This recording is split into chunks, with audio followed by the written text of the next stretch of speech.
Espero que todos e todas tenham almoçado muito bem, estejam com as energias revigoradas, tenham tomado um cafezinho ou dois para manter o pique, porque a programação continua, tanto aqui nesse palco quanto nos outros dois. Então, muito obrigada a vocês que escolheram ficar aqui na trilha Agro que Alimenta o Futuro. Nós estamos, então, dando início a essa programação da parte da tarde e nada melhor do que voltar do almoço, pensando também nessa relação entre campo e prato.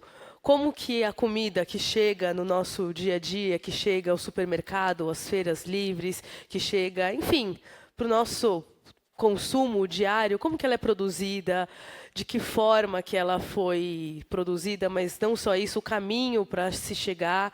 A gente vem observando um comportamento da sociedade cada vez mais atento a esse tipo de discussão, a origem do alimento, o caminho do campo ao prato. E para isso, então, eu vou dar as boas-vindas novamente para a Marina Piatto. Ela é diretora executiva do Imaflora e ela que vai conduzir essa mesa que se chama Do Campo ao Prato, Caminhos para uma Transição Agroalimentar Justa e de baixo carbono. Espero que seja um assunto aí de interesse de todos que estejam aqui, que a gente possa, inclusive, fazer um bate-papo colaborativo. Eu vou ficar ali do cantinho assistindo, já fazendo um monte de pergunta, que você sabe que eu sou assim, né, Marina? Por favor, obrigada aí de novo pela mediação. O palco é seu. Obrigada, Mari. Já pode escrever um artigo, que a Mari é uma jornalista maravilhosa sobre o tema. Obrigada, viu? Obrigada, gente. Bom, gente, obrigada mais uma vez. Esse painel, ele tem um objetivo, né, da gente debater o estado da arte, das ações mais urgentes e eficientes para conduzir esse mundo para uma transição agroalimentar mais justa e de baixo carbono. E aí a gente vai fazer assim, a Paula, maravilhosa, incrível, obrigada, Paula. A Paula, ela vai fazer uma apresentação curta para introduzir a gente ao tema e depois a gente chama os palestrantes. Então, gente, a Paula ela é engenheira agrônoma da Exalc e com mestrado e doutorado em Química Analítica pela USP, pesquisadora da Embrapa Meio Ambiente desde 2010 e concentra-se em temas que conectam agricultura e meio ambiente, com destaque para pesquisa sobre mudanças climáticas e avaliação de sustentabilidade dos sistemas agropecuários. Hoje está à frente da Embrapa Meio Ambiente. Gente, olha só, uma mulher pesquisadora à frente de uma unidade tão importante. E aprendi muito com a Paula, ela me ensinou muito sobre emissões, principalmente no setor de cana-de-açúcar, quando a gente fez o ano 1 do SEG, que o SEG hoje tem 13 anos já de idade, os sistemas de estimativa de emissões de gases de efeito estufa. E foi a Paula e outros pesquisadores da Embrapa que ensinaram nós do Imaflora como fazer inventários, como entender as emissões e remoções na agropecuária brasileira. Então, para mim, realmente é uma honra muito grande. Paula, por favor, venha aqui dividir com a gente o seu conhecimento incrível.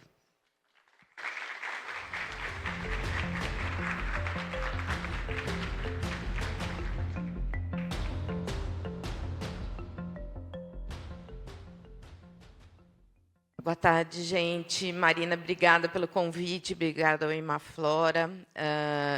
E eu acho que a gente tem um papel muito importante de trazer o conhecimento da ciência e de como que a ciência pode realmente ajudar nessa caminhada, como que a ciência faz isso e como que a gente está junto dentro da sociedade, essa sociedade complexa, e a gente traz essas diversas possibilidades.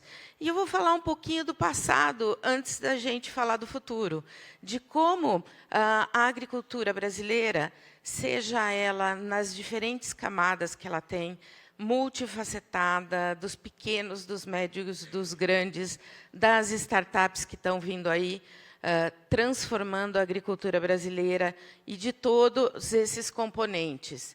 Então, hoje a gente olha, né, para o panorama atual, globalização, a gente está realmente com uma crescente de população que daqui a pouco vai chegar aos 10 bilhões de pessoas no planeta.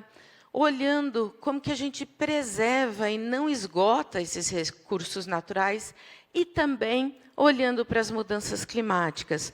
Eu acho que hoje a gente vem com a ciência olhando para todas essas possibilidades e como que a gente olha para a segurança alimentar, para a segurança energética, para a segurança hídrica e vem realmente com as diferentes economias verde, circular, bioeconomia, biodiversidade, como que a gente traz isso em todo esse contexto que a gente está falando do campo ao prato? Como que a gente traz tudo isso nesse contexto? Então, olhando realmente para a inovação, para a adaptação, preservação dos ecossistemas. Você pegou minha apresentação antiga, viu? Mas tá bom, o contexto é o mesmo. Como que a gente saiu, então, da década de 60, de um importador de alimentos, um país que precisava realmente fazer essa transição?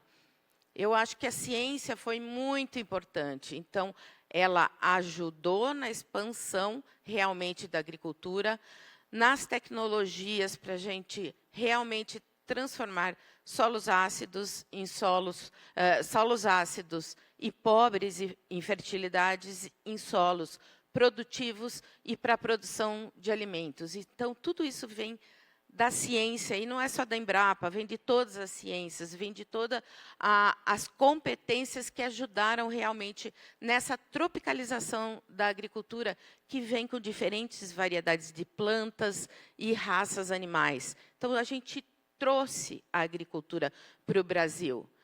E hoje não, uma década anterior, a gente trouxe também uma coisa que chama olhar para a agricultura de baixo carbono. E olhar para a agricultura de baixo carbono é olhar de uma forma fluida as tecnologias que realmente podem trazer e ratificam que essa agricultura que a gente faz é de baixo carbono. Então, o Plano ABC veio aí nessa década anterior com várias tecnologias, e hoje essas tecnologias estão se diversificando, trazendo mais inputs para realmente a gente mostrar essa agricultura de baixo carbono.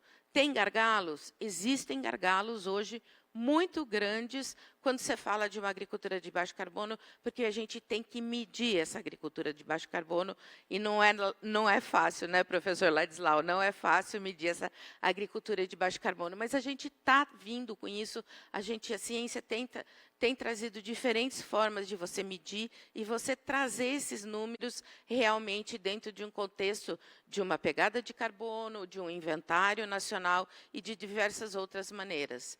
E hoje a gente traz essa multifuncionalidade da agricultura, que ela vem com alto aumento de produtividade, mas também vem com a preservação. Para que a gente precisa abrir mais áreas? Isso aconteceu no passado. E essa agricultura resiliente, de novo, a agricultura do Brasil, ela é fantástica, porque ela é realmente multifacetada. Então, ela tem uma diversidade muito grande de possibilidades e de diversos atores aí nessas camadas. E quando a gente tropicaliza essa sustentabilidade, a gente vem realmente com números do Brasil. A gente está numa fase pré-COP, que a gente tem que trazer números, como que a gente mostra realmente a sustentabilidade do Brasil. Então, a gente está, nesse momento, diversas instituições, tanto públicas como privadas, estão trazendo números para que a gente chegue lá e mostre realmente o que a gente faz aqui no Brasil. E hoje a gente tem os desafios, mas também a gente tem as oportunidades do Brasil. Nós somos um país com 6 biomas diferentes, 6 características diferentes, 6 ou mais tipos de agricultura. Então, isso aí são oportunidades que a gente tem que trazer à mesa e trazer realmente essa conotação e esse discurso. E eu estou quase finalizando, mas quando a gente olha, né, para a realidade do campo no Brasil, a gente vê que 77% vem da agricultura familiar. Hoje, 55% utilizam bioinsumos. A transição dos bioinsumos nesses últimos 10 anos foi fantástica no Brasil. Então, a gente traz diferentes possibilidades.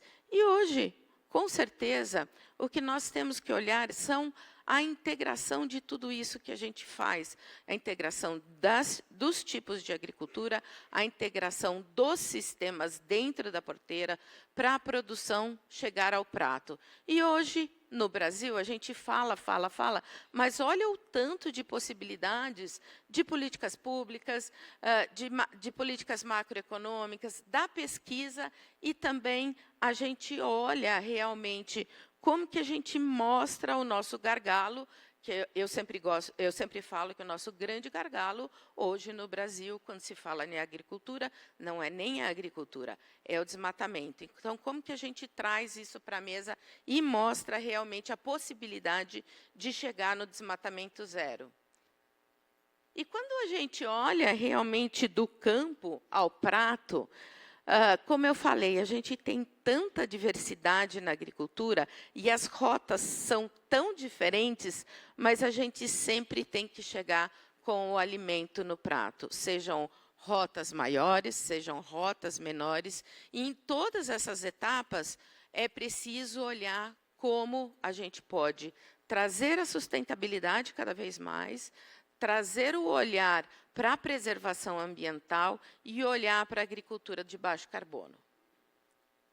E, para finalizar, para a gente começar nosso painel, nós estamos num mundo complexo e eu acho que as soluções têm que ser integradas. Não é uma solução, são muitas, são diversas, são inclusivas, e é olhar para essa transição que a gente está falando para uma agricultura mais inclusiva, eu acho que está aí, a gente integrar essas soluções. Muito obrigada.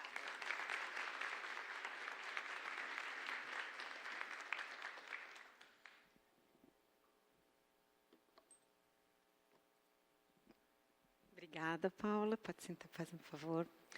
Muito boa essa introdução, né? A gente já adiantou bastante da nossa conversa. Eu queria chamar aqui também a palco o professor Arilson Favaretto, sociólogo com doutorado em ciência ambiental pela USP, realizou diversas pesquisas para instituições como o International Development Research Center, o Programa das Nações Unidas para o Desenvolvimento, o Institute of Development Study do Reino Unido, o Instituto Interamericano de Cooperação Agrícola e também parcerias com o Imaflora, claro, não menos importante.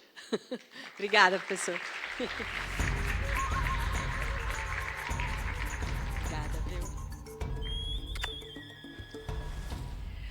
Também quero convidar o Pedro Zanetti. O Pedro é engenheiro florestal e possui mestrado em desenvolvimento sustentável na Universidade de Ciências Aplicadas da Van Hall Lauerstein, não sei se eu falei certo, no IX, nosso grande parceiro do Imaflora. É especialista em transição de uso da terra, sistemas alimentares e bioeconomia. Obrigada, Pedro.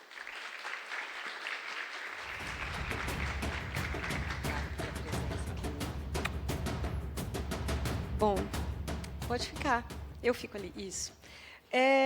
Bom, a gente ia contar com a Mariana Ferro, ela foi convidada, ela não pôde vir, teve um problema familiar, mas eu queria destacar a presença dela na programação, porque ela é diretora executiva do Impacto, que é o instituto dedicado à erradicação do trabalho escravo no Brasil.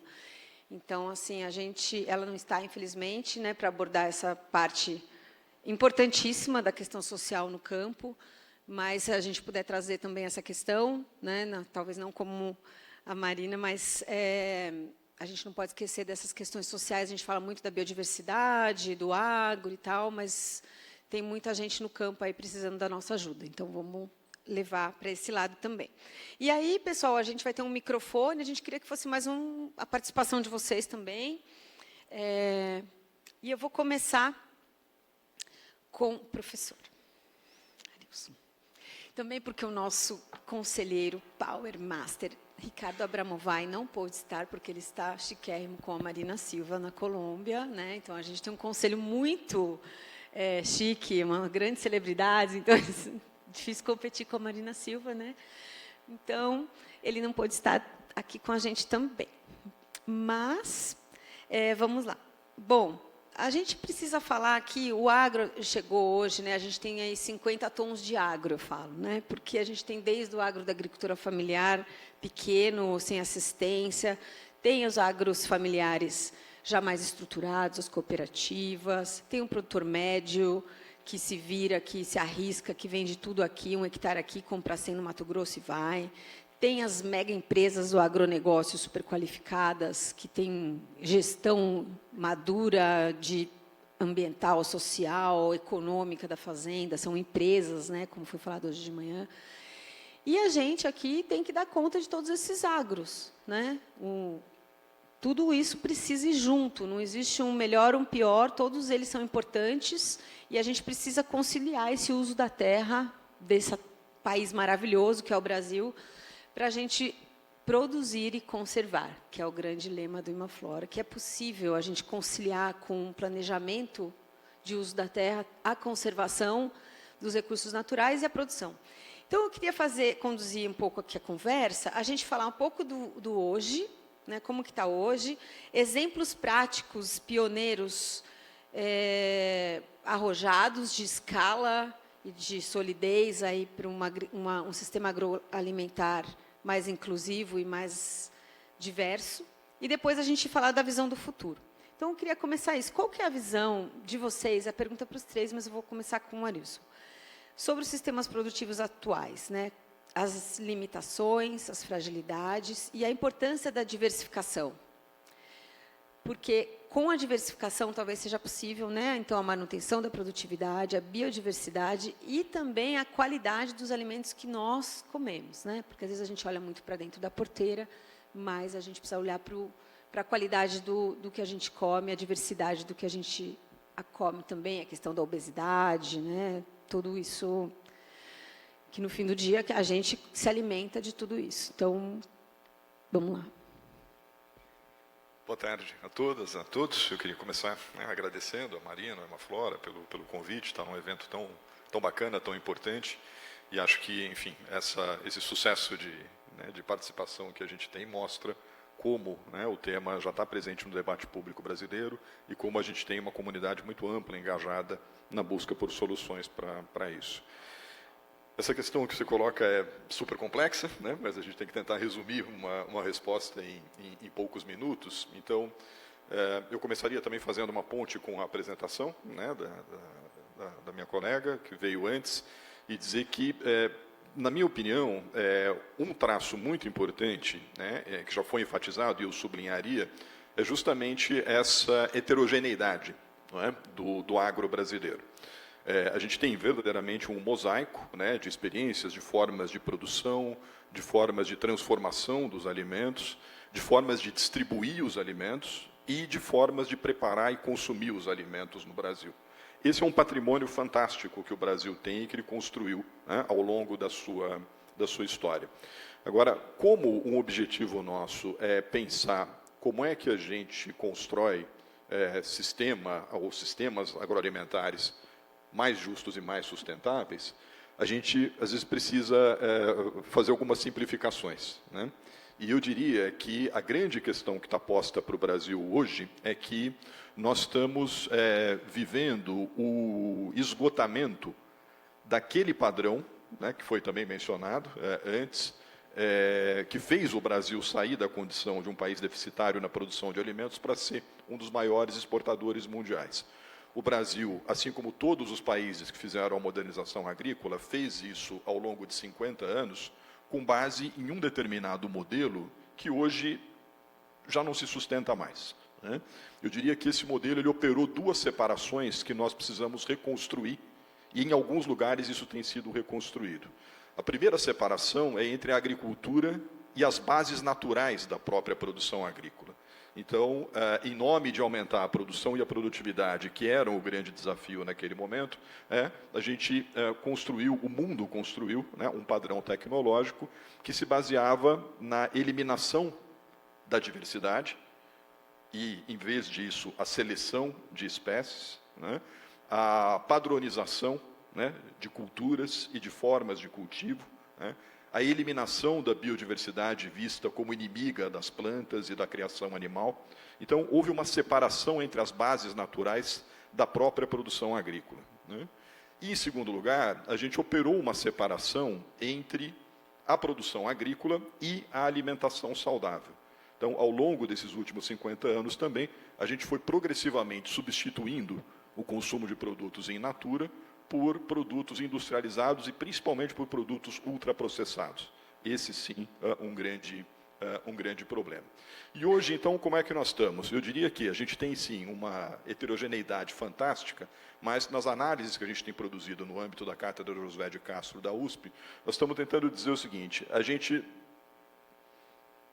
talvez seja correto a gente dizer que a transição desse modelo, da chamada Revolução Verde, da industrialização e etc., nós já estamos começando a experimentar.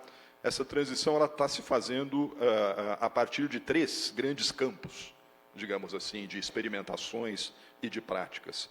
A gente tem um primeiro campo que ainda é essa produção convencional. Ela ainda predomina, não é? O uso de insumos químicos, a especialização produtiva, tudo isso são indicadores que vieram, né, desses 50 anos de trajetória, e isso ainda é dominante. É algo típico de períodos de transição, em que o velho e o novo coexistem. A gente tem como algo emergente, né, foi mencionada a experiência dos bioinsumos, e isso, de fato, talvez seja a principal revolução tecnológica que está acontecendo na agricultura brasileira hoje, e que posiciona o Brasil numa posição muito favorável para liderar mundialmente uma transição, né, para uma agricultura e para uma agropecuária regenerativa. Os bioinsumos são um exemplo de um arquipélago de inovações tecnológicas que estão tentando reintroduzir a diversidade no interior da própria produção agropecuária. Isso é muito importante, porque, em geral, quando a gente pensa em biodiversidade, a gente, não sem razão, pensa nas florestas, nas paisagens biodiversas. Mas tem uma dimensão da biodiversidade que é muito importante, que é a biodiversidade dos solos, a biodiversidade nos próprios cultivos agroalimentares. Então, essa agricultura regenerativa, ela está decolando, mas ela ainda é minoritária. E a gente tem um terceiro grupo de experiências, eu diria, já que nós estamos falando de sistemas agroalimentares, tem uma conexão muito grande entre a produção agrícola, a transformação e as formas de consumo. A gente tem um conjunto grande de experiências também, sobretudo no campo do consumo. A gente poderia citar o Guia Alimentar para a População Brasileira, experiências no campo da agricultura urbana, enfim, tem um leque amplo, depois a gente pode voltar a isso, que é um terceiro campo. Por que eu estou chamando isso de um terceiro campo? Porque a gente pode ter uma agropecuária regenerativa, que reintroduz a biodiversidade no interior da produção de grãos e na produção animal, sem diversificar a oferta de alimentos, sem alterar o padrão de consumo da população brasileira.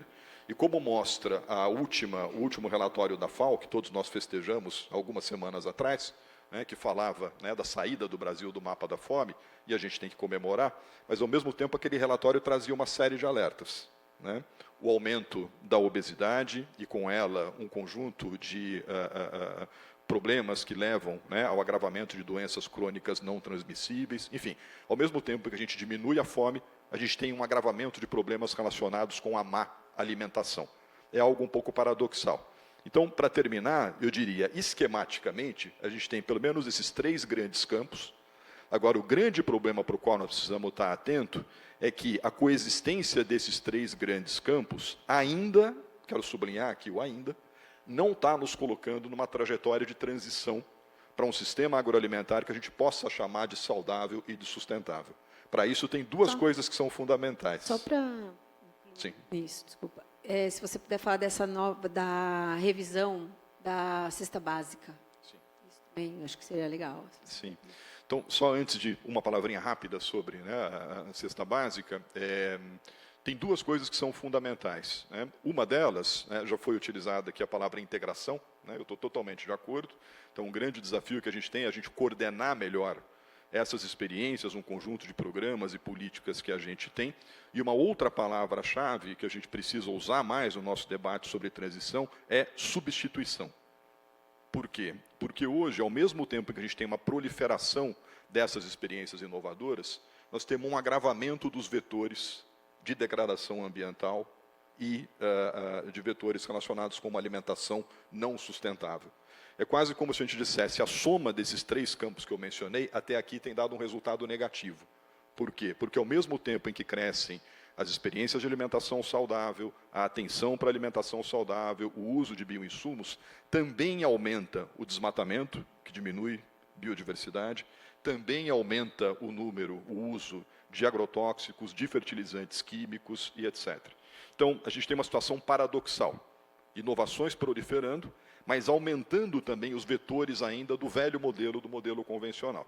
E, num contexto de mudanças climáticas, a gente precisa acelerar uma transição. E, para acelerar, é preciso substituir. Não basta apenas multiplicar o que a gente tem de positivo. No campo, da cesta básica, a gente tem avanços. O debate recente, por exemplo, da reforma tributária brasileira, trouxe esse tema para a mesa. Eu acho que isso é mais um indicativo de que esse tema ele veio para ficar. No caso do Brasil, falar de transição agroalimentar é algo que não diz respeito somente a um setor, é algo que diz respeito ao conjunto da sociedade brasileira, é algo que diz respeito ao próprio futuro do país. Por isso esse debate é tão importante. Excelente, nossa aula, gente. Não era para ser o novo curso do Cacuí. Brincadeira. Vai ser sobre os sistemas alimentares. Brincadeira. Mas é uma boa ideia, né? Já temos vários professores. Vou passar para o Paulo. Pedro. Desculpa. Pedro. Porque eu tenho que fazer um alerta que eu também convidei a Camila do Ix, maravilhosa. Admiro muito a Camila. Manda um beijo para ela. Pedro, você que tem um pé também na sociobioeconomia. Uma vez eu estava com o Pedro na fila para comer do Idesano, Finza, não foi? Em 10 minutos ele teve tipo assim, 35 ideias. Então ele é muito disruptivo nas inovações, muito legal. E trazer um pouco para a gente da sua reflexão hoje do sistema agroalimentar atual e esse reforço também da ponta, do consumo. Por que a gente consome então as mesmas coisas? Será que é porque a gente produz as mesmas coisas? E essa forma de produção, essa velocidade que a gente precisa ter para fazer a mudança, a nova Revolução Verde. Conta para a gente das suas ideias. Joia, obrigado, Marina. Obrigado pelo convite. Que responsabilidade, substituir a Camila e trazer ideias disruptivas aqui para esse público que também é incrível, então, satisfação, parabéns aqui pelo evento, parabéns pelos 30 anos, organização incrível. Para mim é uma honra estar aqui ao lado de pessoas incríveis e falando para pessoas incríveis, Bom, acho que bastante já foi falado aqui, Brasil, líder na produção mundial de alimentos, relevância para a economia. E eu tinha notado aqui alguns pontos de fragilidade, mas eu acho que cabe ressaltar realmente o poder, o poder e o protagonismo da agricultura brasileira tropical, quando a gente pensa em produção de grãos e nos últimos anos já a adoção de bactérias fixadoras de nitrogênio, que basicamente substituem a necessidade de uso de nitrogênio, agora a chegada dos bioinsumos, plantio direto. Então, realmente, quando a gente compara isso com o resto ou outros grandes produtores mundiais, o Brasil já está, de certa forma, na vanguarda. Mas, por outro lado, um pouco do que você falou, a gente ainda tem alguns desafios. Então, tinha notado aqui 4 pontos principais. Se a gente olhar para carbono, para água, para biodiversidade e um pouco o uso de insumos, tanto pesticidas como insumos químicos, eu acho que a gente ainda tem um caminho a avançar. Em termos de emissões, Brasil, 50% mais ou menos, ainda está atrelado à mudança de uso da terra, que não necessariamente isso tem a ver diretamente com a agricultura, mas tem ali um grande desafio, e 28% atrelado ali diretamente à agropecuária, isso dados do SEG de 2023. Então, mais ou menos 3/4 das emissões, de maneira direta ou indireta, podem estar associadas aos sistemas agroalimentares. Então, esse é um desafio. mas que já existem diversas experiências, né? Integração lavoura, pecuária, floresta, as integrações, né? Vocês falaram de integração, tem vários tipos de integração na agricultura, lavoura, pecuária, floresta, pecuária, floresta, né? Os silvipastoris e assim por diante, que, de certa forma, contribuem também para a captura de carbono. Então, por um lado, tem o desafio das emissões, mas, por outro, tem a contabilização, né, do carbono, que também, através de boas práticas nos sistemas alimentares, também tem essa grande contribuição. Em relação à água, né, tão crítico para qualquer agricultura, dados do Mapa Biomas, né, 15% da superfície das águas desapareceu do Brasil nos últimos 30 anos. Então, de certa forma, isso também está associado a uso e ocupação da terra, e isso representa um grande desafio quando a gente olha para um cenário de aumento de eventos extremos, mudança climática. Então, como é que a gente se adapta os sistemas agroalimentares para se tornarem mais resilientes, e que a gente consiga não perder tanta água e que essa água infiltre, né, e permaneça nas nossas bacias hidrográficas. Biodiversidade, né, já falaram, né, perda de biodiversidade, monotonia alimentar, e baixa diversidade dos sistemas produtivos. Então, boa parte do que a gente come está concentrado em 5 produtos: soja, arroz, milho, trigo, talvez mais 1 ou 2? 6, né? E, por um lado, muito avanço, né, em melhoramento genético, super relevante, é o que nos colocou hoje como líder mundial de produção de alimentos, mas também tem um desafio ali de redução de diversidade genética, né, nas principais culturas alimentares, e isso também, em um cenário de mudanças climáticas, pode representar um grande desafio. Contaminação por agrotóxicos. Estava olhando uma matéria, né? Então, em 2022, foram achados em 210 municípios 27 tipos de agrotóxico na água de 210 cidades. Tudo bem, dentro dos limites seguros, mas eu pergunto aqui para qualquer um, quem gostaria de tomar uma água que tem 27 tipos diferentes de agrotóxico? Então, esses são alguns desafios, e que essa transição para sistemas alimentares mais resilientes e mais sustentáveis é fundamental, e o Brasil já demonstrou, como foi falado aqui, que pode ser a referência e liderar com bons exemplos essas práticas. E aí envolve sistemas agroflorestais, sistemas integrados de produção, os bioinsumos, né? A partir do momento que faz sentido economicamente, rapidamente ganha escala, né? Então, ali, quando a gente chegar na pergunta dos exemplos práticos, eu vou dar um exemplo sobre isso, que eu presenciei. Práticas agroecológicas, manejo florestal sustentável de uso múltiplo, aproveitar o conhecimento tradicional de povos e comunidades tradicionais, apontam parte do caminho, e boa parte, eu acho que, e a Embrapa tem um papel fundamental nisso, né, é como pesquisa, desenvolvimento e inovação podem acompanhar e acelerar um pouco a comprovação da modelagem econômica desses sistemas mais sustentáveis, testar e ser criativo, inovar, para que realmente isso ganhe a escala e a replicabilidade necessária. Então, alguns pontos que eu trago para a gente refletir. Muito bom. Obrigada, Pedro. E, Paula, por que será que, então, demora tanto para a gente fazer essa substituição, né? Porque a gente tem toda essa tecnologia, Pedro citou várias, elas já existem.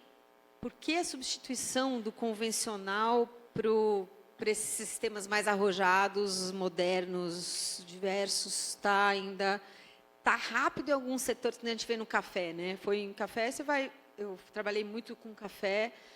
15 anos atrás era outra coisa. Hoje você vai lá, é um exemplo de sustentabilidade incrível, né? Então, algumas culturas aceleram mais, outras culturas são mais lentas. A pecuária ainda precisa de muito apoio. É assistência técnica, é só a ciência, é política pública. Onde está tudo isso? A gente já sabe a resposta. tudo isso. Mas qual, se tivesse que escolher ali para, né, para R$1 que você fosse colocar, onde faz mais efeito? Eu, assim, vou pensar dentro da porteira, isso vai refletir fora da porteira também. É convencimento. Tem que ser uma estratégia de convencimento. O café foi isso. Convencimento e políticas públicas. A cana foi isso. Parar de queimar a cana foi isso também. Eles se comprometeram a parar de queimar a cana em 20 anos, não lembro, foi menos, 7 a 10 anos, parou-se de queimar a cana no estado de São Paulo.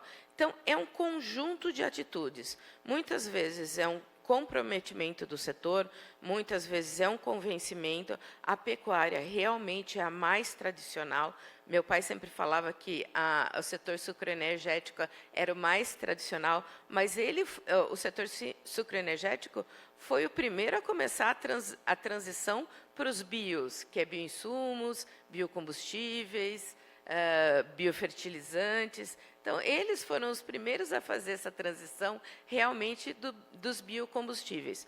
Mas eu acho que é um conjunto de fatores. Chegar à tecnologia também lá. Hoje é mais fácil você levar a tecnologia. A Embrapa não faz transferência de tecnologia.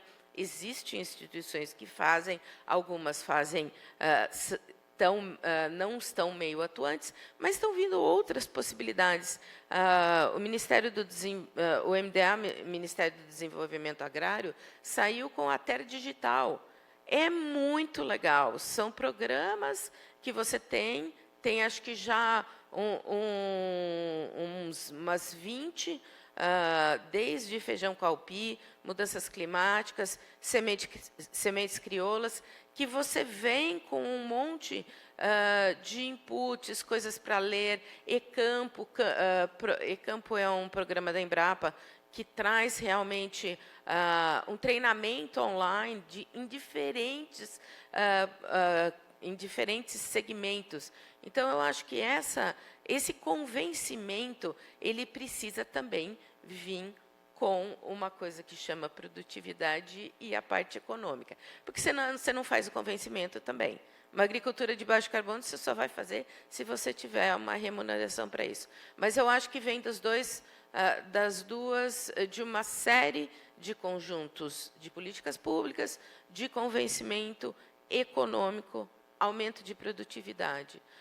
Uma coisa que não é minha área, mas que é uma coisa de olhar, é no final do prato, você também vê que a diversificação ela não vem porque ela é custosa.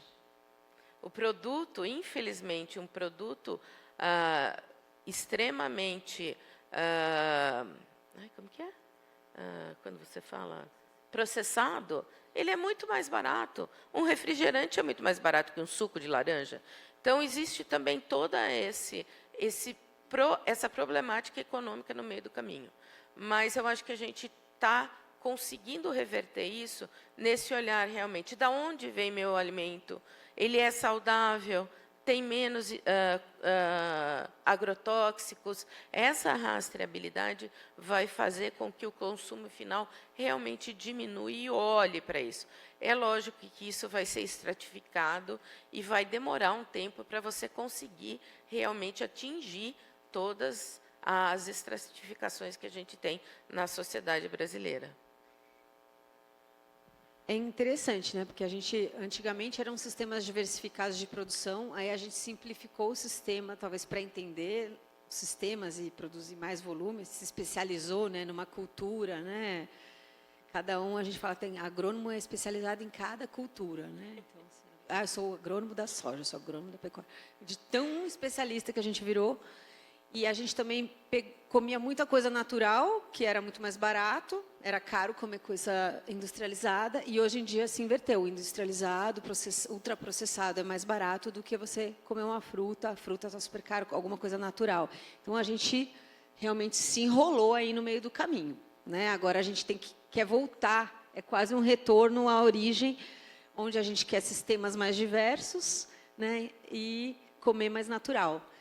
e mais diversos também. Então, acho que por isso que eu estava num encontro esses dias, que o pessoal falando muito da gente reconhecer a nossa ancestralidade, o nosso passado, porque tem esse aprendizado que está lá, somado com a tecnologia e combinar as duas coisas para o bem, a gente vai conseguir construir, acho que esses modelos onde a gente consegue produzir muito, comer bem e ainda ter a diversidade para todos, né, com justiça. Então, vamos para uma parte boa agora, porque essa parte que, né, é a mais legal, mais a cara de uma flora, que é e as soluções, gente. Vamos dar exemplos aqui, que soluções que já existem. De legal, quem que está fazendo, onde elas estão, como que a gente escala. Eu tenho um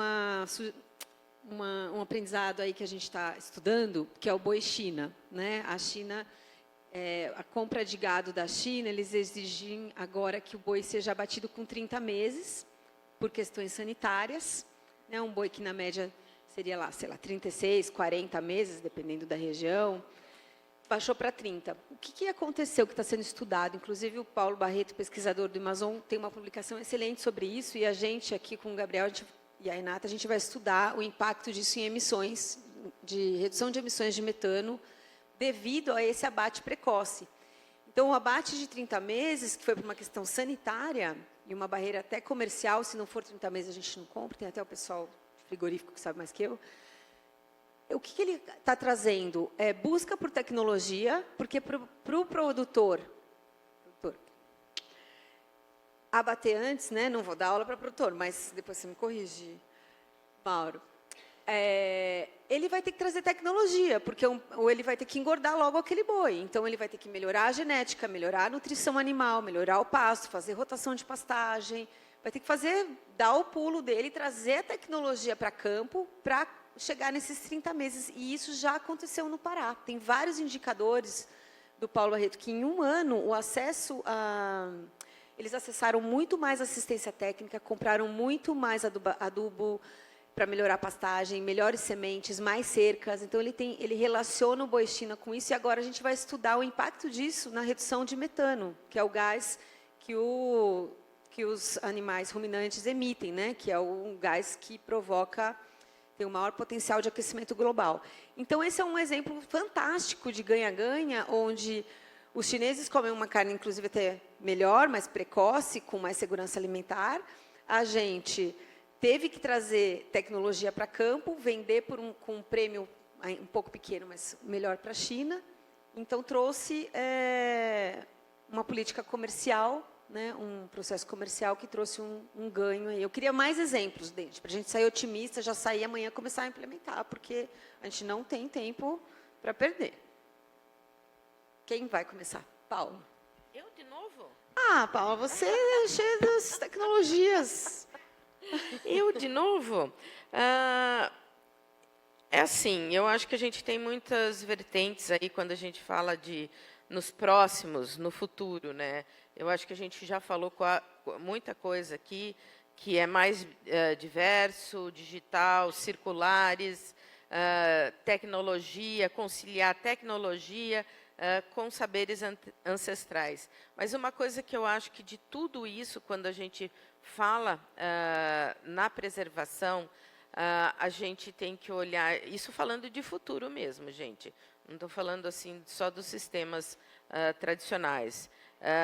Eu acho que a próxima revolução vai ser a parte de microbioma de solo, como que a gente usa isso a favor das próximas, da vanguarda do conhecimento, e isso vem com realmente a diminuição de insumos.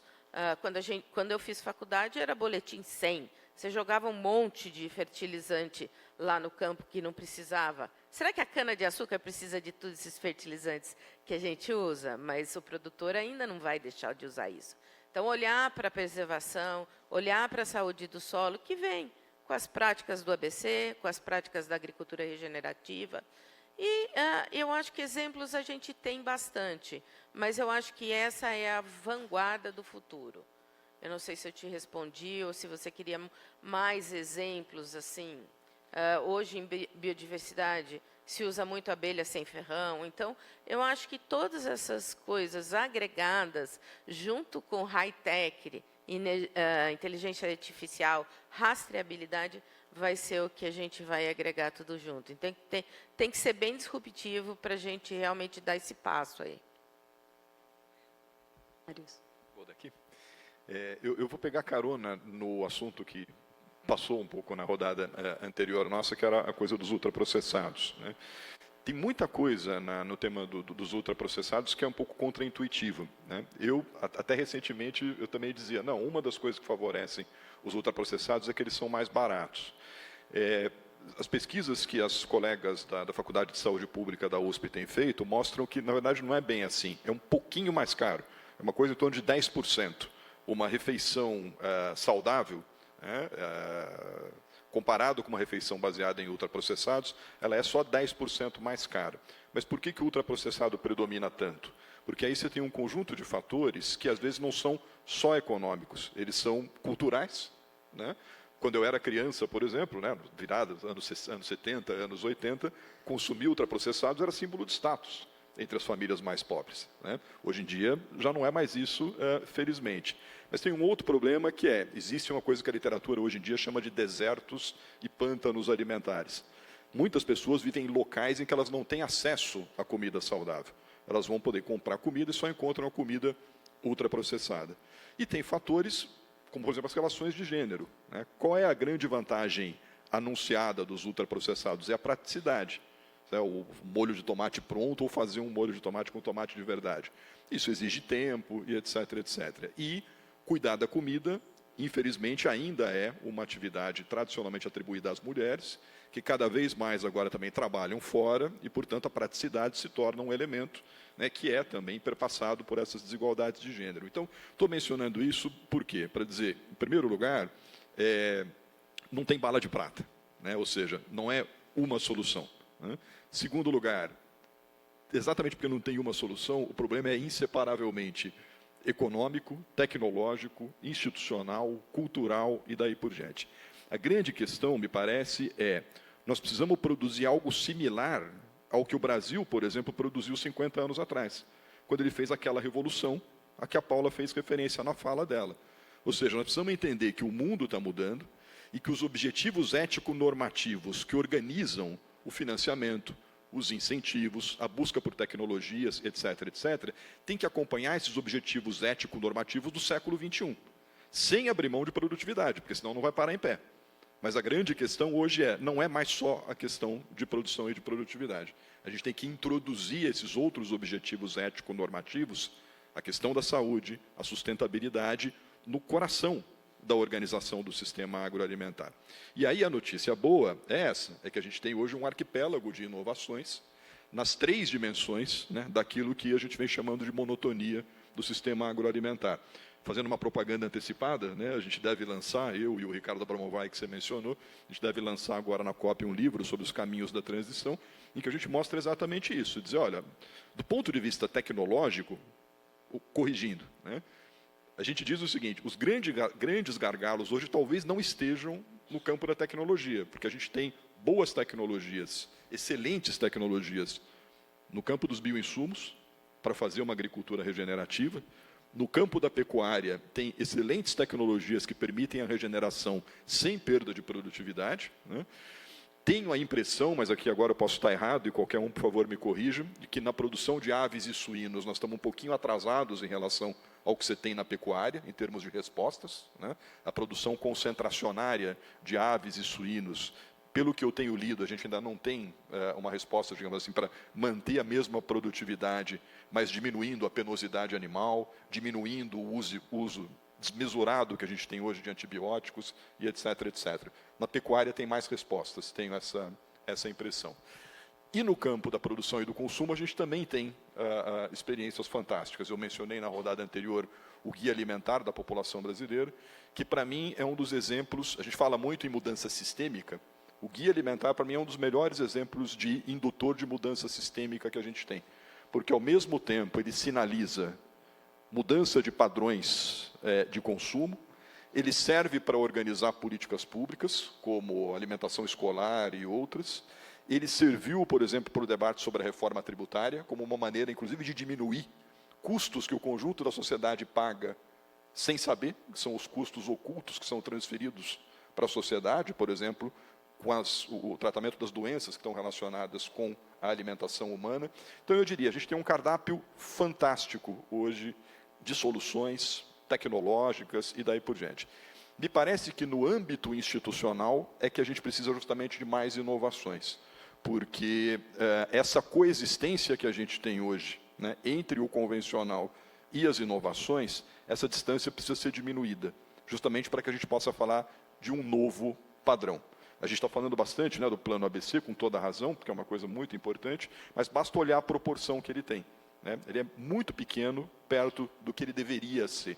Ele é muito pequeno perto do que ele poderia ser. Então, a gente tem que diminuir os incentivos para as práticas convencionais e aumentar os incentivos para essas práticas que podem combinar produtividade com saúde e sustentabilidade. Tem aí um grande gargalo, né? Eu vou me meter na pergunta que você fez para a Paula, né, de por que ainda não tem. Eu vou dar um palpite, eu não tenho a resposta para isso, tá? Mas tem uma dimensão que a gente não pode nunca deixar de lado, que é a dimensão política.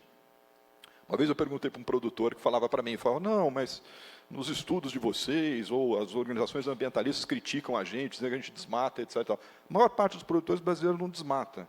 Eu falei, bom, é verdade, mas aí eu devolvi a pergunta para ele. Eu falei, mas então por que vocês não defendem, por exemplo, mais rigor na fiscalização ambiental e etc, etc, porque isso melhora a imagem, certo? O agro e tudo mais.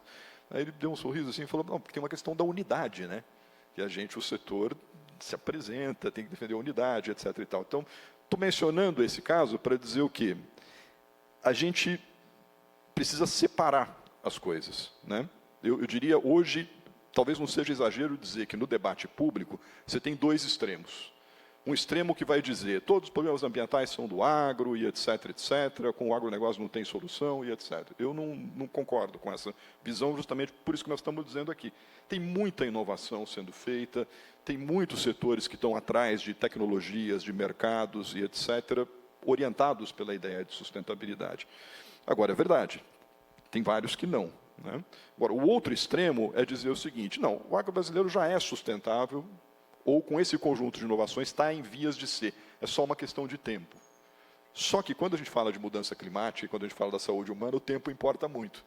Então, a gente não pode esperar que isso aconteça num futuro que vai ser muito distante. A gente tem que trazer isso para um horizonte mais próximo.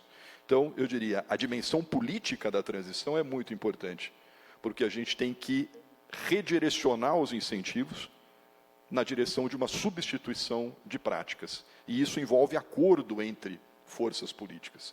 E a grande questão, a grande pergunta a responder hoje é essa. Quem são as forças políticas que podem pressionar o Estado e que podem pressionar os diferentes setores do sistema agroalimentar brasileiro, da agricultura, da indústria, do setor de distribuição, que também tem uma parte importante nessa história, as redes de supermercados, etc., etc., aí na direção mais correta. Essa é uma pergunta que fica para o debate público, né? Não tem resposta pronta para ela. Jogou a responsa para nós todos. Obrigada. Muito rica a fala. Posso ir? Claro. Joia. Eu pensei aqui em 4 exemplos, né, práticos para a gente para compartilhar. 2 num sentido mais amplo, assim, e 2 um pouco mais de território, assim, a nível de propriedade.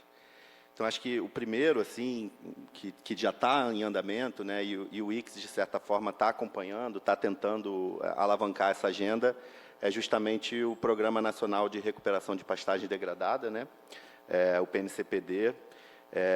Eu acho que isso é uma iniciativa fantástica, né, de atrair recurso em escala, em volume, né, para endereçar um problema que é a quantidade de área, né, pastagens degradadas, que milhões de hectares que nós temos, que poderiam ser mais produtivos. E um exemplo prático foi feito, né, acho que num leilão recente do EcoInvest, né, essa iniciativa do Tesouro Nacional, que atraiu, se eu não me engano, 17 bilhões de reais, e ainda tinha demanda ali represada. Então, acho que esse é um bom exemplo de como, inclusive, como integrar, né, Ministério da Fazenda, Ministério da Agricultura, pegar ali, de certa forma, um problema, mas que também é uma oportunidade, né, milhões de hectares degradados, e que, através de um mecanismo financeiro desse, você atrai recurso em escala para proporcionar melhor produção, melhor produtividade. Não é exatamente a minha agenda lá no Wix, mas eu vejo a Camila, o pessoal, estou vendo o Pedreira aqui, nosso conselheiro do Sounding Board, todo mundo envolvido nisso, tentando ajudar de alguma forma que isso decole e traga boas oportunidades para os produtores brasileiros para recuperar a área degradada. Então, acho que esse é um exemplo bacana, que está em andamento, tem a ver com o plano de transformação ecológica, né? Então, destacaria esse. Um outro, mais olhando ali para a agricultura familiar, né, que é o próprio Pronaf, o PENAI e o PAA. Né? Então, a gente está falando aqui, né, do campo ao prato. Né? Então, o PENAI, alimentação escolar, alimenta 40 milhões de crianças todos os dias. Né? E tem ali bons critérios, né, tanto no Pronaf, tanto no PENAI, quanto no PA. Diria aqui que o Imaflora e várias organizações da sociedade civil contribuíram bastante para que essas políticas sejam bem robustas, mas ali o problema está no acesso. Né?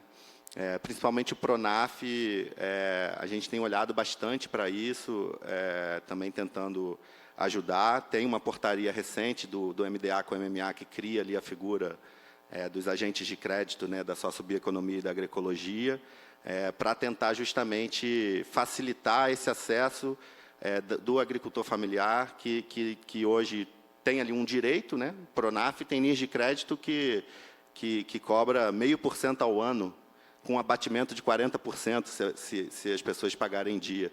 Então, o agricultor pega 10 mil e paga 6, se fizer tudo direito. Né? Mas boa parte não consegue acessar por N fatores. Então, a política pública existe, é super interessante, mas por vários fatores ainda precisa de alguns aprimoramentos para facilitar esse acesso. E existem algumas iniciativas da sociedade civil que tentam olhar para isso. Ali, a própria Conexus, né, trabalha bastante com isso.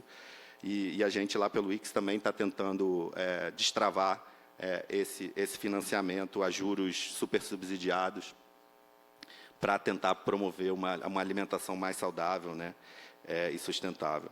E 2 exemplos bem de território, assim, né? Então, a gente falou bastante de bioinsumo. Num outro chapéu que eu tive, estou vendo aqui a Alexandra, né, lá no PRS Cerrado, o Projeto Rural Sustentável do Cerrado, a gente fez uma visita num produtor de Goiás, acho que era um médio produtor, devia ter uns 900 hectares, assim, e ele tinha integração lavoura-pecuária. E aí ele estava comentando que só dele usar a fixação biológica de nitrogênio e aproveitar, ele confinava, né, os animais uma parte do ano, aplicava pó de rocha no esterco, raspava aquele material e aplicava isso depois na lavoura, trocando também ali num consórcio com a pecuária e a lavoura. Né? Só com essa atividade, ele falou que ele economizava de 500 mil a R$1 milhão por ano. Então, quando você se depara com um valor desse, e ele poderia ser o mais conservador possível, mas ele, obviamente que ele vai adotar essa prática a partir do momento que faz sentido economicamente, e é por isso que o dado que você mostrou, Paulo, 55%, né, dos agricultores já adotam algum tipo de bioinsumo. Então, é porque faz sentido, não tem porquê, faz bem para o meio ambiente, faz sentido economicamente. Então, esse exemplo assim, me marcou muito. E eles já estavam instalando na fábrica dele, na propriedade dele, uma mini fábrica para a produção ali de micro-organismos, né, fungos, bactérias, para também aplicar, e ele estava ali com uma expectativa boa de boa rentabilidade nisso. Então, ali é um caso muito pontual, mas que representa justamente por que isso ganha escala rapidamente. E, para finalizar, um outro exemplo que eu gosto bastante também, trabalhei lá no sul da Bahia um tempo, né? A Bahia é dividida por territórios de identidade, e tem um território lá que é o Baixo Sul da Bahia, fica entre Ilhéus e Salvador, ali na meiuca. Lá eles formaram um consórcio chamado Consórcio Intermunicipal do Baixo Sul da Bahia, o CIAPRA, que reúne ali, tem 15 municípios nesse território, 14 se uniram e fazem coisas juntos. Uma das atividades era um programa de assistência técnica na cadeia do cacau, né? Sul da Bahia é cacau, e acho que todo mundo concorda aqui que a assistência técnica para a agricultura familiar é um dos principais gargalos. E lá, em municípios com grandes limitações econômicas, conseguiram pensar num arranjo para proporcionar assistência técnica de qualidade para 2.400 famílias, num arranjo que envolvia o Estado da Bahia, bancava 50% do custo desses técnicos, e os municípios rateavam o restante do custo para oferecer assistência técnica a essas famílias.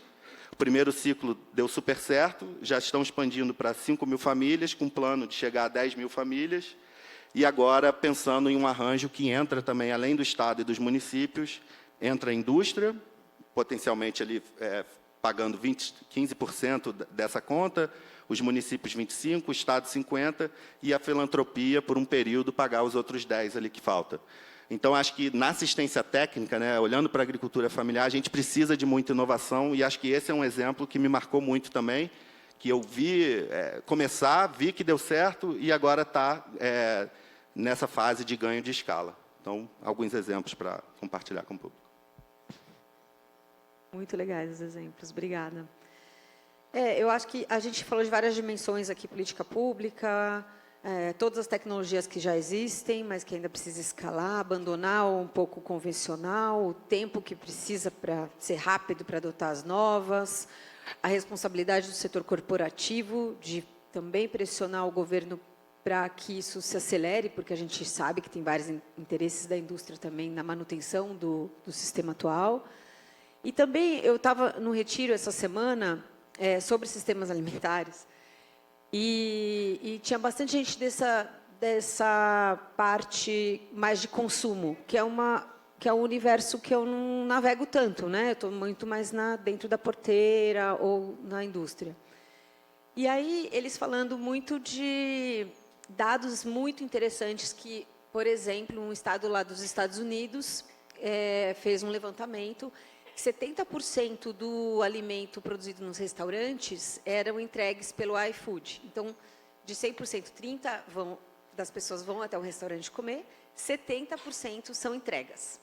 E dessas entregas, 90% são para pessoas que moram sozinhas. E aí entra essa parte da cultura, que a cultura está mudando, as famílias são menores, as pessoas estão mais isoladas, e isso reflete muito no sistema agroalimentar, porque a gente antes tinha famílias grandes, né? Eu sou Marina Piatto, né? Tem uma nona por trás, né? Meu pai é uma família de 12 irmãos, ele é 13, ele é o caçula de 13, imagina, né? Aquela comilança. E agora é isso, eu tenho uma filha só, a Yara, que está ali. Foi tipo redução em escala. E aí, né? Muda completamente. A gente só não está mais lá na cozinha fazendo aquela comilança, aquele monte de coisa gostosa, natural, sobremesas, é a coisa da avó. Mudou. Agora é isso, a minha refeição. E aí você não vai preparar natural, porque é mais prático. Então, a gente também tem esse componente cultural que acho que a gente, que é mais do campo, reflete pouco sobre esse comportamento da cultura alimentar. E, às vezes, a gente também teria que resgatar esses momentos de ter mais tempo com a família, comer em grupo, cultivar mais esses momentos, que eles também trazem a diversidade, a alimentação saudável. Parece romântico, mas é um fato impressionante esse, né? As pessoas estarem isoladas, comendo sozinhas o seu iFood. Isso vai rebater nos ultraprocessados, que vai chegar lá dentro da porteira. Então, é um sistema que se retroalimenta. Bom, para a gente fechar aqui a última rodada, está muito interessante essa conversa. Eu queria fazer outra faculdade, gente. Eu fiz faz muito tempo, eu estou me sinto desatualizada, às vezes, quando estou com pesquisadores. Como é que a gente faz, então, para tudo isso, além de tudo isso, mais uma camada de desafio, que é não deixar ninguém para trás. Então, não deixar nem os pequenos produtores, porque o meu medo é a tecnologia maravilhosa, vamos escalar, vamos pôr, deu tudo certo, tem política pública, tem tudo que a gente queria. Só que os pequenos não absorvem essa tecnologia, ela não chega a eles, os grandes avançam, assumem mais rápido, compram terra dos pequenos. Eu vi um estudo que no sul do Brasil já está tendo muita venda de terra de pequenos produtores para grandes latifundiários e uma concentração rápida de terras, novamente, até no sul do Brasil, onde é uma região caracterizada por pequenos produtores. Então, já é um movimento de exclusão, né? Como é que a gente vai fazer essa transição, essa nova revolução verde, sem deixar os pequenos para trás, sem deixar o êxodo rural, a pobreza aumentar nas cidades? Eu queria trazer essa parte social, porque é uma preocupação, né, imensa, porque aí a gente vai estar ainda enriquecendo os mais ricos, só que só com uma nova tecnologia. Como é que a gente faz? De baixa emissão, tal, tudo lindo, só que a pobreza continua. Eu sei que é difícil responder, mas acho que se vocês puderem refletir sobre isso e fazer uma última rodada, eu agradeço. Então, vamos lá. Não, eu acho que esse tema que você traz ele é super importante por pelo menos duas razões, né? A primeira delas é o mundo está cheio de problema, mas se a gente tivesse que dizer alguns dos mais importantes, né, sem dúvida nenhuma, eu colocaria um dos 3 problemas mais importantes do mundo hoje é mudanças climáticas, a gente falou bastante disso. O segundo problema, né, sem hierarquizar eles, é desigualdades, né? A gente vem, nas décadas recentes, tendo um aumento muito grande das desigualdades, e o mundo fica pior com isso, não só porque tem mais gente numa condição de vulnerabilidade, mas porque é ruim viver em sociedades muito desiguais, por uma série de razões. E já que eu falei 3, o terceiro tema talvez seja a defesa da democracia. E justamente em sociedades muito desiguais, as pessoas perdem a crença na democracia. E desigualdades não é só desigualdade de renda, né? Tem um livro de um autor que bastante gente está lendo agora, Eduardo Louis, né? Ele conta, né, uma das histórias quando ele vai falar da experiência que ele teve com a mãe dele, que a mãe dele com uma certa idade nunca tinha provado certos alimentos. Aqui ele estava começando a ter acesso, porque vendeu muito livro, estava ganhando dinheiro, então ele estava podendo proporcionar isso para ela agora. E ele falou, e essa é uma das formas mais dolorosas de desigualdade, que é a pessoa viver toda uma vida sem poder ter determinadas sensações, sem experimentar coisas. Ou seja, é não conhecer uma parte do que é a vida, do que é o mundo e das sensações que a gente pode ter vivo. Isso está relacionado com a comida, né? É algo muito, muito tocante, né? Eu acho. Então, a dimensão da desigualdade no sistema agroalimentar, ela precisa ser enfrentada. E eu diria nos 2 âmbitos. No âmbito do consumo, né? Porque uma pesquisa também das colegas da Faculdade de Saúde Pública, elas produzem coisas fantásticas e esse dado que eu vou mencionar agora está no livro que a gente vai lançar. Elas mostram, olhando os dados da POF, né, da pesquisa de orçamento familiar, que a alimentação dos brasileiros tem piorado em todas as faixas de renda. Mas ela piora mais, obviamente, entre os mais pobres, né? Então, não existe razão para isso continuar acontecendo, porque a gente tem capacidade tecnológica, a gente tem riqueza no mundo para que todas as pessoas possam ter uma alimentação saudável. Então, não existe razão econômica para que uma parte da população esteja condenada a comer mal ou a não poder ter sensações relacionadas com alimentação diversa e saudável. Essa é uma dimensão. Isso passa por uma série de coisas. Passa por melhorar a renda das pessoas, passa por melhorar os sistemas de distribuição de alimentos, passa pela dimensão cultural de voltar a valorizar a comida in natura e daí por diante. Eu acho que a indústria, eu acho que o sistema de distribuição está atento a algumas dessas mudanças que você mencionou, por exemplo. Então, hoje tem uma série de coisas que são ofertadas no supermercado em porções menores, né? Justamente pensando nessa mudança do padrão demográfico. Nós temos um envelhecimento da população, isso também impacta no mercado alimentar, mas eu repito mais uma vez, né? As inovações elas têm sido feitas de maneira muito ambígua, com inovações que vão na direção do saudável e do sustentável, e inovações que vão na direção do não saudável e do não sustentável. Por isso que a gente precisa de instrumentos como campanhas públicas, tributação diferenciada, e etc., etc. Isso do lado, né, do consumo. Do lado da oferta, você tem toda a razão. Se a gente for olhar o que aconteceu no Brasil nas últimas, agora eu estou com dúvida se eu estou falando das últimas 2 ou 3 décadas, mas nós tivemos uma diminuição de 30% das ocupações de trabalho no meio rural brasileiro. 1/3 dos postos de trabalho desapareceram. A maior parte deles entre produtores familiares. Então, isso é muito importante, por quê? Porque aquela primeira revolução, dos anos 70 até hoje, né, a Revolução Verde, etc., uma das faces dela foi aumentar a desigualdade. Você elevou o padrão tecnológico, muitos produtores não puderam acompanhar, e você aumentou a desigualdade. Nessa nova revolução que a gente começa a ter agora, na direção de uma agropecuária regenerativa, a gente pode ter de novo uma nova onda de exclusão. Por isso é importante ter políticas que lidem afirmativamente com a diversidade dos produtores brasileiros. Uma parte disso passa por aumentar a cobertura, os recursos, etc., para políticas que já existem. Uma parte da solução para isso passa por reformular algumas dessas políticas, porque o Pedro tem toda a razão, tem um problema de acesso no Pronaf, e nesse problema de acesso, quem tem conseguido pegar recursos do Pronaf são, entre os agricultores familiares, os mais capitalizados e muitas vezes os que produzem de acordo com o padrão convencional. Então, nós estamos colocando dinheiro na agricultura familiar, o que é muito bom, mas, às vezes, para reproduzir o mesmo padrão tecnológico. Então, algumas dessas políticas precisam ser também repensadas. E, terceiro e último lugar, a gente precisa coordenar melhor essas políticas. Coordenação é uma palavra-chave, porque sem coordenação, a gente vai ter essa coexistência de uma competição entre modelos nos quais o modelo convencional está ganhando. E eu queria terminar dizendo o seguinte, superar o modelo convencional não é uma coisa de dizer, nós estamos trocando o produtivo pelo improdutivo. Não, porque esses exemplos todos que nós estamos mencionando, eles têm produtividade, como o Pedro mencionou, porque senão não parava em pé, porque senão os produtores não adotam, certo? Agora, o que acontece é que o sistema convencional está se tornando não competitivo, porque os custos de produção no convencional estão aumentando enormemente. Então, os produtores estão começando a ter a sua margem de lucro estreitada. Né?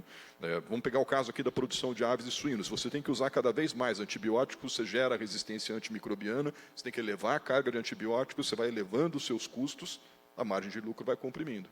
Então, é uma questão de entender que o sistema convencional hoje ele só tem se sustentado ainda porque uma parte dos seus custos são transferidos para o conjunto da sociedade, sob a forma de financiamento, cada vez mais agora com mudanças climáticas sob a forma de seguro. Né? Enfim, você tem uma série de componentes que fazem com que ele ainda se mantenha. Mas é a própria viabilidade do sistema agroalimentar que depende de uma transição mais robusta e mais acelerada. E, sem dúvida nenhuma, diminuição de desigualdades deveria ser um componente disso.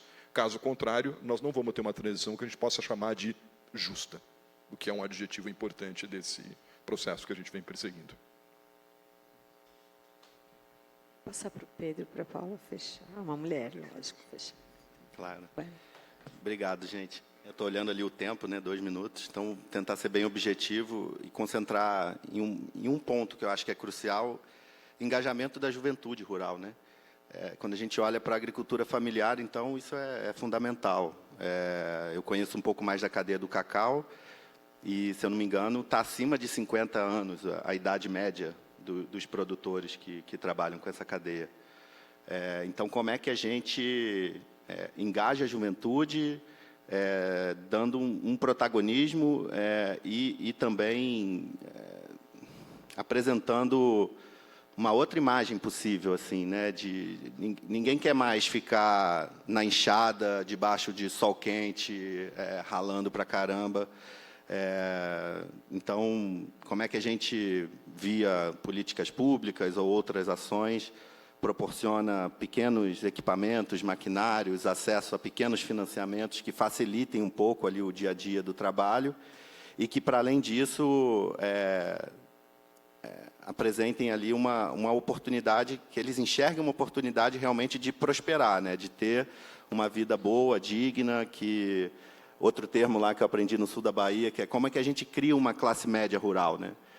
Como é que a gente realmente dá as condições para que a juventude enxergue ali um papel que ele vai ter de protagonista, de que não vai ser tão pesado o dia a dia, né, a rotina dele e dela, e que, a partir dali, realmente possa tirar férias todo verão, ir para a praia, enfim. Eu acho que, quando a gente conseguir isso, talvez a gente recupere, né,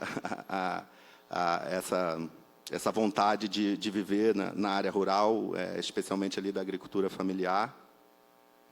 Então, acho que passa bastante por isso. Tinha um ponto aqui que eu esqueci, mas acho que o fundamental é esse, assim, pensar em estratégias de engajamento da juventude rural. Assim, tem uma outra experiência que eu gosto muito, que são as casas famílias agrícolas, né, que são a pedagogia da alternância.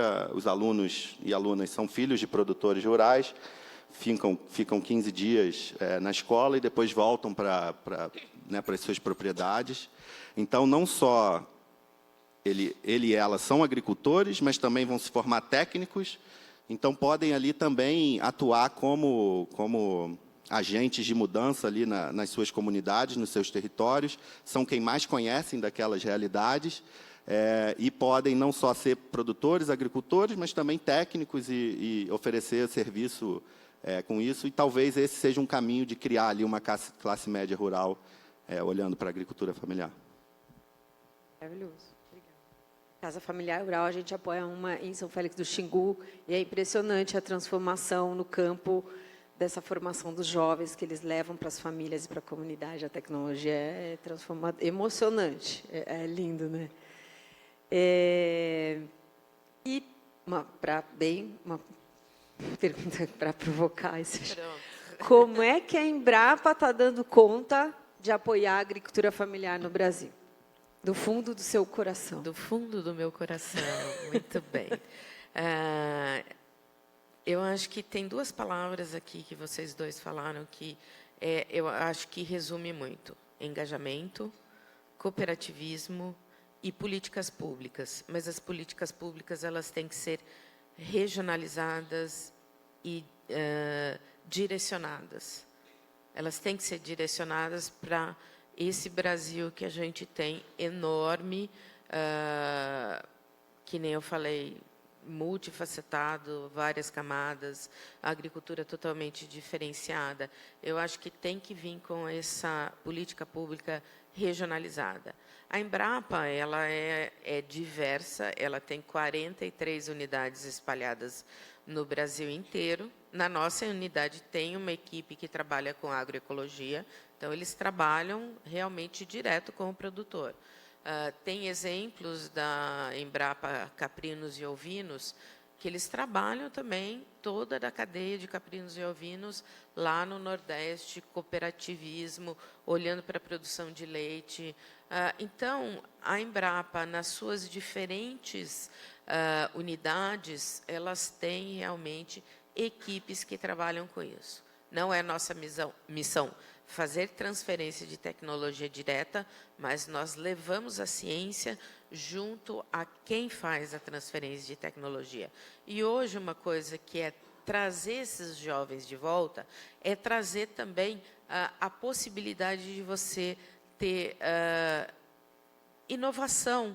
Uma inovação, não estou falando inovação de inteligência artificial, mas uma mecanização para pequenos, toda uma diferenciação que você vai trazer essa juventude de volta. E políticas públicas têm que ser